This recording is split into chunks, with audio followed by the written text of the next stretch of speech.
বাঙালির 12 মাসে 13 পার্বণ, অন্যতম পৌষ সংক্রান্তি। বাঙালির 12 মাসে 13 পার্বণ, আর এই 13 পর্বের মধ্যে উল্লেখযোগ্য পৌষ সংক্রান্তি। আর পৌষ সংক্রান্তি মানে জমিয়ে পিঠেপুলি খাওয়ার দিন। পিঠেপুলি, পাটিসাপটা, পায়েস খেতে কে না ভালোবাসে। পৌষ সংক্রান্তির পিঠেপুলি পায়েসের চাহিদা বেড়ে যায়। সংশ্লিষ্ট জিনিসগুলি তৈরি হয় চালের গুঁড়ো দিয়ে। শিলিগুড়ির বিভিন্ন বাজারগুলিতে দেখা গেল চালের গুঁড়ো বিক্রি হচ্ছে। চালের গুঁড়ো কিনতে ক্রেতাদের ভিড় দেখা গেল। দাম 100 টাকা কিলো, কোথাও বা তার কিছুটা বেশি।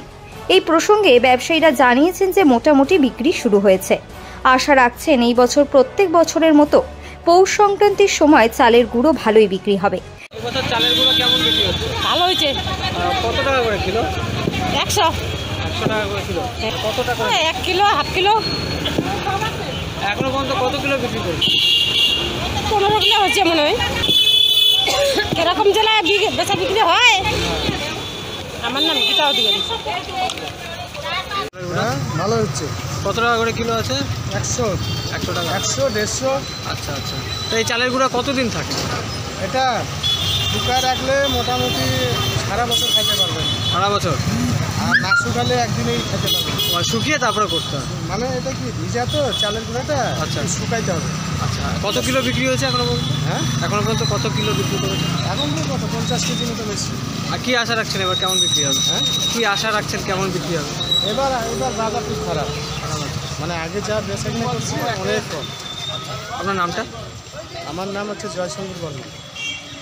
পাশাপাশি বিভিন্ন মিষ্টির দোকানগুলোতেও দেখা গেল পাটিসাপটা, খোয়া ক্ষীর, মালপোয়া, রসমালাই সহ বিভিন্ন মিষ্টান্ন উপকরণ বিক্রি হচ্ছে পৌষ সংক্রান্তি উপলক্ষে। পৌষ সংক্রান্তিতে স্বাভাবিকভাবেই চাহিদা বেশি রয়েছে পাটিসাপটা, রসমালাই ও মালপোয়ার। ব্যুরো রিপোর্ট, সংবাদ যখন 24x7।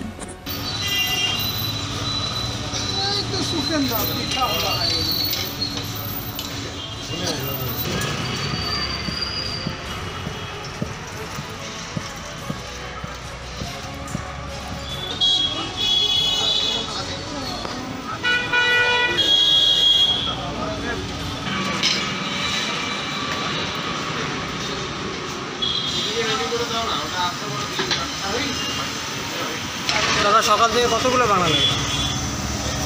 ঘরে বানানো হচ্ছে না, বিক্রি হচ্ছে। কতগুলো বানিয়েছেন? তো 400-500 হবে। 400-500। কেমন বিক্রি হচ্ছে? বিক্রি হচ্ছে।